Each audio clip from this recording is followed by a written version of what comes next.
Actually, I think assuming that the brain is frozen quickly after death, then I think you probably could extract quite a lot of information from it in the future.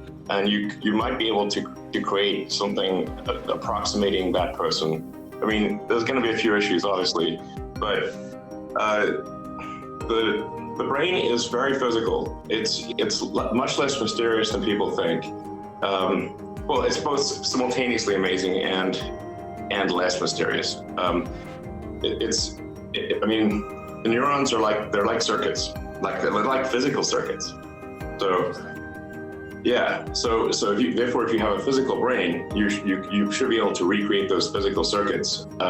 Yeah, with some issues, of course, since there's going to be some damage. And they do this right now with rats. I mean, if you look up when they do rat experiments, which they're kind of gruesome, but I guess maybe they got some payback due from the Black Plague and stuff. You gotta do something with your body when you die. You can get buried, you can get cremated, and you can get frozen. Guarantees come with burial and cremation. Guarantee if you get buried, you'll rot, and if you get cremated, you're going to be ashes. With freezing, it may work, it may not work. Cryonics was first conceptualized in the 1960s by Robert Ettinger. He got the idea from a science fiction novel, and in the 1970s opened the Cryonics Institute. Incorporated in 1976, and the first patient was in 1977.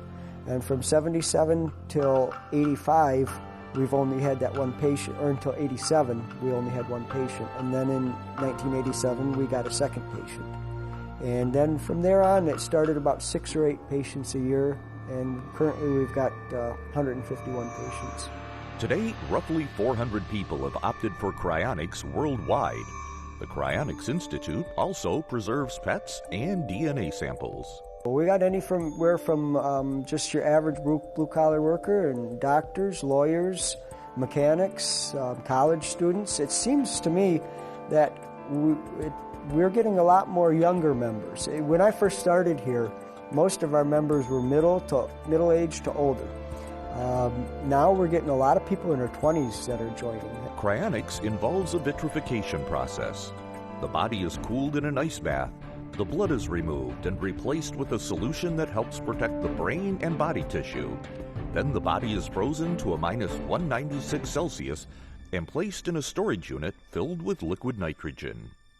The storage units are like a giant thermos bottle. You could look at them that way. They don't run on electricity. It's liquid nitrogen that keeps them cold, so we replenish the liquid nitrogen once a week. So far, cryonics is unproven. No mammal, nothing has ever been revived from being frozen, down to liquid nitrogen temperatures. They have vitrified rabbit kidneys and then thawed them and then transplanted them back into the rabbit, and the rabbit survived, the kidney functioned. The Department of Defense right now has a big program. They are trying to freeze organ banking. I think they're putting $10 million into it, to the different teams. When they're successful doing that, the human body is nothing more than a lot of organs put together. So if they're successful doing that, then I would see that actually reviving humans is the next step. Zawacki says even though no humans have been revived yet, he's optimistic that technological advances will make it possible in the future. I don't know if it'll ever even work. I think that it should. I'm more optimistic. If you just look back at time, organ transplants 100 years ago, you couldn't do that. Now you can do them. Cloning, that wasn't possible. Stem cells and regenerating tissue and things like that, and the 3D printing, that was unheard of, but they're doing it. And so what's it going to be in another 50 years or 100 years? You see how fast technology advances. Say a person died of cancer and they came up with a cure for that specific cancer.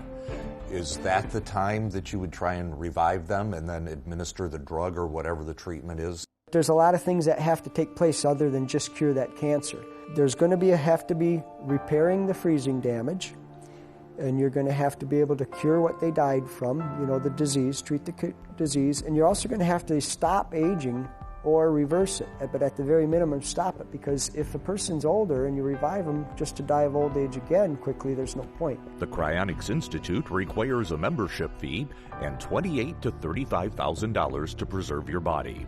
Zawacki recognizes there are skeptics and a lot of questions still to be answered, but adds, logically, it wouldn't make any sense to do anything else, because nothing else gives you the option of a possible revival.